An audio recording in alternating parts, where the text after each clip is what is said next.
Well, thanks for joining in. I just want to do a little bit of presentation here and give you some ideas and a little bibliography that the kind of the broad parameters of the history of humanism, which is there aren't that many books, to be real honest about it. We appear kind of as the last quarter of the last chapter in histories of religion, for example. You know, we might get 3 or 4 pages and that kind of thing. But for more sustained research, there's just not a whole lot out there.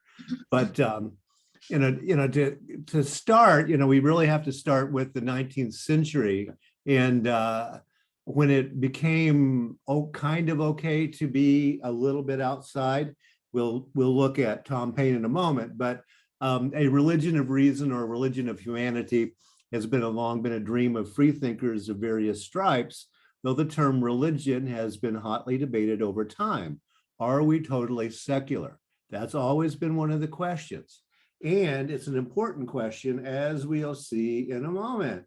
Well, most famously, of course, Thomas Paine, and a lot of people in the 19th century US wanted to call what we now call humanism the religion of Tom Paine, if you will. And okay, so my country is the world and my religion is to do good. There were literally people who tried to get his birthday to be a secular holiday. And you may or may not know the trivia that Tom Paine was a British citizen, became an American with the Revolution, then was more or less ostracized in this country and died in poverty, kind of ignored. He was just a little too liberal for people. And interestingly enough, he was buried. And guess what? His body is no longer in his grave. So there you go. Someone stole it. We secular humanists will say someone stole it. No, he wasn't risen from the dead. But it is indeed true that Tom Paine is no longer in Tom Paine's grave. And that's a whole story in itself. Well, one of the main or the early popularizers of humanism, what it will become humanism, is Robert Ingersoll, 1833 to 1899. The great agnostic Robert Ingersoll and American Free Thought. I can send the printed version of these books, but Susan Jacoby, quite well known. I teach her books when I teach Introduction to Humanism classes. And of course, Ingersoll, any of you who have free-thinking forebears, grandparents, maybe parents, they were probably collectors of Robert Ingersoll's speeches. And he said very specifically, secularism is a religion. And not only that, but he wants to replace Christianity with a secular religion. And this is the kind of stuff, I mean, he was a very popular orator in the late 19th century. Why does this same God tell me how to raise my children when he had to drown his? So there you go. You get this is the kind of thing that entertained audiences as Robert Ingersoll wandered around the country. He was known as the great agnostic. He was a Civil War vet and hero, lawyer from downstate Illinois, kind of where I'm from originally. And they wanted him to be governor. He was a Republican. They wanted him to be governor of Illinois, but they said, all you have to do is not talk about being an agnostic. If you do that, you'll get elected, no problem. And he said, no, I can't do that. So he was never put up for governor of Illinois. He also said this: secularism is a religion that is understood. It has no mysteries, no mumblings, no priests, no ceremonies, no falsehoods, no miracles, and no persecutions. And so you can see how he's going to go about doing this idea. And indeed, he's very explicit about secularism replacing Christianity as the religion of the nation. If you want to read more about this, I mentioned Susan Jacoby, Free Thinkers: A History of American Secularism.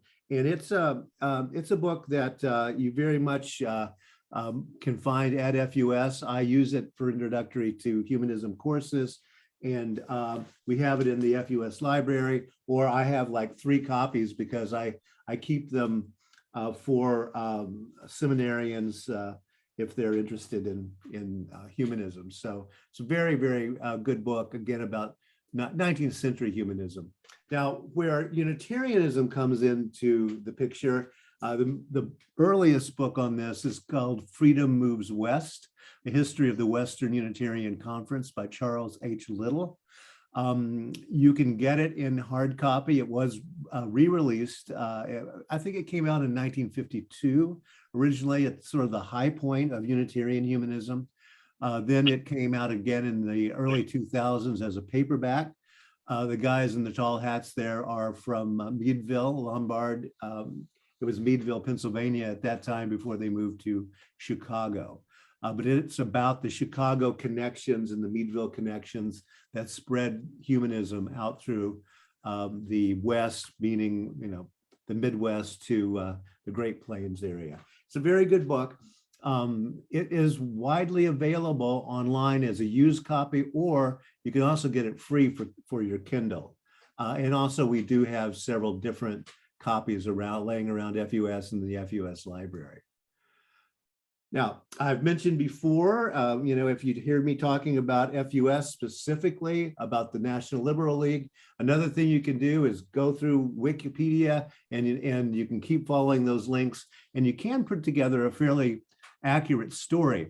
The Liberal League was founded in 1876, and you'll notice in the second sentence there that the First Unitarian Society of Minneapolis grew directly out of the chapter in Minneapolis. Again, that's a very weird thing to have happened, because the people who were involved in the National Liberal League were fighting for the separation of church and state. They were fighting against the censorship in the mail. A lot of that having to do with sex education, and also atheism, agnosticism, because that was considered pornography at the time. One of the main drivers of that was Francis E. Abbott, and you can also look him up in Wikipedia. He was a Unitarian minister. Now, the Unitarian ministers in the 19th century who become free thinkers, this is before the Unitarian movement that Dietrich is part of, that generation generally were forced to relinquish their churches and leave when they began to talk about free thought or humanism. Abbott was probably the most famous one because he was part of the kind of Boston East Coast intelligentsia, Harvard alum, and that kind of thing. Also went to Meadville, Lombard, and he early on begins to preach, look, all of these religions are coming from the human mind. They're all beautiful. They're all doomed. They're all wrong. And we are here to figure out what the truth really is. And let's stop messing with all those old religions and just go on with it. So there you go. Now, it's important when we talk about the 19th into the early 20th century with the history of humanism to remember this. Note that it was essential for 19th century free thinkers and early 20th century humanists to have secularism classified as a religion in order to stop persecution through blasphemy laws. Abbott was threatened with arrest. There were, as we'll get to, several Americans who were arrested on blasphemy laws. The guy who invented the term secular spent 6 months in prison for blasphemy. So this was a very real thing in the 19th century. And into the 20th century, because of the tax laws and what that meant for religion. So FUS fought to remain part of the American Unitarian Association. Yes, some ministers wanted to kick Dietrich out, and some people at FUS apparently were quite willing to leave.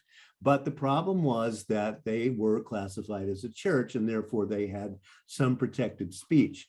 That's why Margaret Sanger, when she was got a federal gag order about talking about birth control, the only place she could speak was Unitarian pulpits in the US. And she did that at First Unitarian Society.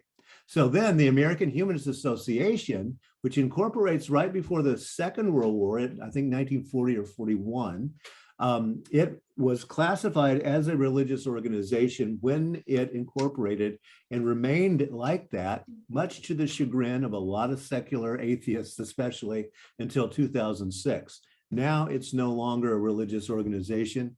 That, again, makes a difference for various sorts of things, but luckily no longer for spending time in prison for blasphemy laws. So in the second half of the 20th century, continuing into our own time, having secularism classified as religion has enabled religious conservatives to insist that secular education, for example, is actually a religious orientation, thus violating the wall of separation. In other words, nowadays, the very thing that the 19th century folks fought for to protect themselves is being used against secular humanism nowadays as a religion. And it's been interesting to watch that change over, and we're still fighting it today.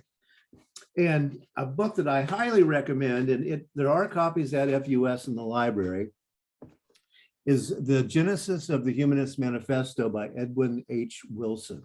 It's a very fun book. Edwin Wilson was a Unitarian minister. He was living in Chicago. He was a friend with all the early humanists. He helped write the Humanist Manifesto of 1933. And so he has a lot of background. Also, he was the first publisher of the Humanist magazine that's going to be the American Humanist Association magazine. It's a fun little book to read. For example, I didn't know that the magazine that brought out the first Humanist Manifesto also contained complaints and letters refusing to sign it. Just, I can't sign this because. And so from the very beginning, the Humanist Manifesto was a debated document. So that's a lot of fun to read and to read about the personages involved. And this is the most comprehensive in terms of Curtis Reese and John Dietrich, American Religious Humanism by Mason Olds. Mason Olds was a Unitarian minister. He's just recently died. I have a lot of copies of this. It was put out by the American Humanist Association, and I give them to seminary students. It's on the list of books that UU ministers in preparation have to read. It's fascinating to read the context of Dietrich, and this is, again, probably the best researched piece on Dietrich and Curtis Reese that there is. And it was a dissertation turned into a book, as was William Schultz's Making the Manifesto. This is the most recent look at the manifesto, The Birth of Religious Humanism. He was a president of the UUA and is a very good writer. He is a humanist, and so he goes through the history, but basically he's using the books that I've already mentioned as sources for this. So there's no real new research in Schultz's piece. A fascinating book that I ran into not long ago that I've not done reading yet, but it's very good. And it mentions several lay leaders from First Unitarian Society. It's The Scientific Spirit of American Humanism by Stephen P. Weldon. He says, for the humanists, the scientific method taught values that arose from an acceptance of uncertainty, in particular tolerance and flexibility. What he does is he draws this thing where we have two humanisms. We have the early one that's more focused on religion, and the later one that's more focused on science, and that's really split by the Second World War in that time period. The greatest living scholar of secularism alive today is a fellow by the name of Lee Eric Schmidt. He's at St. Louis University, the John C. Danforth Center for Religion and Politics. He's a very, very thorough scholar, a very good scholar. and you can read his stuff. Unlike a lot of scholars, it is readable at a, definitely a college level, but it is the real deal. And so he's written several books. My favorites are Restless Souls, The Making of American Spirituality from Emerson to Oprah. That was one of his early ones. And that talks a lot about how Emerson's ideas get incorporated into Unitarian ministers' ideas, and then how that splits into the New Age movement that's taking place at the same time in development. So it's a fascinating book about sort of how we got to the 20th century or the late 20th century with sort of free thought. One of my favorites of his is Village Atheists. I have used this in teaching humanist classes. Village Atheists, How America's Unbelievers Made Their Way in a Godly Nation. Now, this one follows from about 1830 through the year 1900, 1902, I think, and goes through the early development of the free thought movement, again, when you could go to jail for being a free thinker. And the idea of the name at the time was, hey, there is a village atheist. He's a crazy guy. He's all up in your face all the time. You can ignore him. And there's just one of him, and all the rest of us are good, pious Christians. You get the idea.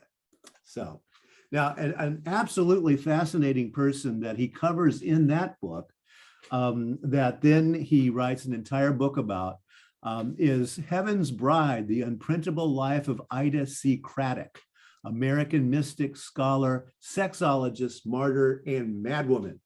Now, she is absolutely fascinating because she is trying to teach sex education as a way of being fair to women, right? And teaching women.